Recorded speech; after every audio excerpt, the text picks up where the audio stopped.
Salut, on se retrouve pour une nouvelle vidéo et celle-ci est sur comment trouver le bon terrain.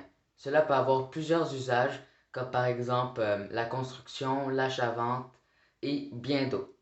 Restez jusqu'à la fin de la vidéo pour en connaître bien plus sur les terrains et je vous souhaite bon visionnage. La table des matières. Premièrement, nous allons voir comment trouver le terrain. Deuxièmement, l'inspection du terrain. Troisièmement, connaître la rentabilité. Et nous allons finir avec une conclusion. Les références seront dans la description de la vidéo. Trouver le terrain. Maintenant, vous allez voir que je saute plusieurs parties, mais vous avez juste à écouter la vidéo comment trouver un immeuble prometteur. Si vous n'avez pas vu la vidéo sur comment trouver un immeuble prometteur, je vais tout simplement mettre la vidéo à la fin de la vidéo.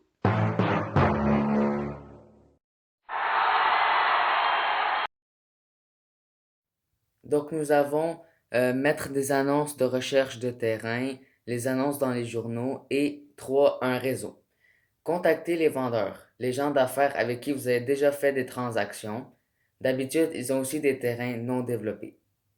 Donc, le vendeur avec qui vous avez déjà acheté votre terrain non développé en aura sûrement d'autres. Donc, nous poursuivons. Les lettres au voisinage, les sites internet privés, les réseaux sociaux et le site de la municipalité.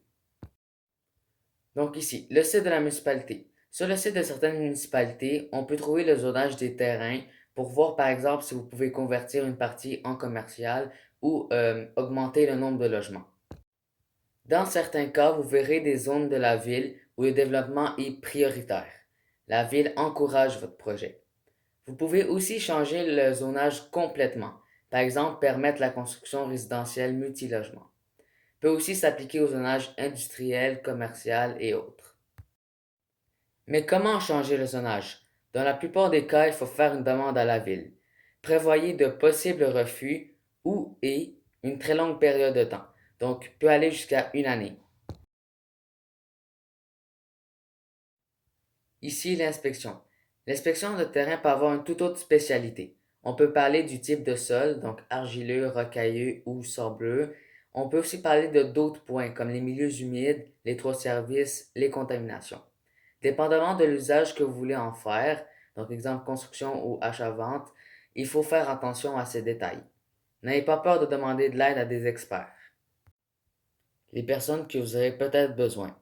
Les arpenteurs géomètres, les courtiers immobiliers, des experts d'environnement, dans les sols, zones humides, sécurité. N'ayez pas peur de demander de l'aide.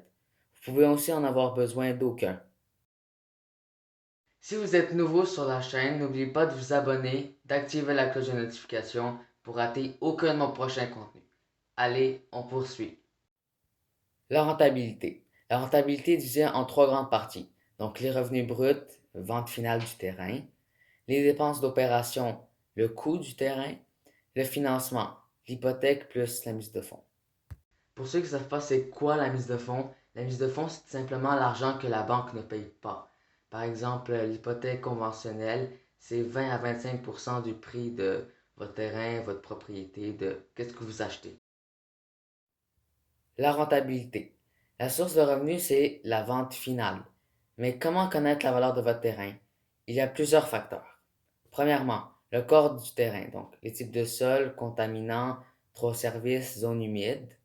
Deuxièmement, l'emplacement, donc par exemple les commerces proches, les universités, etc. Et troisièmement, la demande. Ici, c'est tout simplement l'offre et la demande. Plus qu'il y a de demandes, plus que l'offre sera chère, et moins qu'il y a de demandes, moins que l'offre sera chère. Yes, plus de dépenses.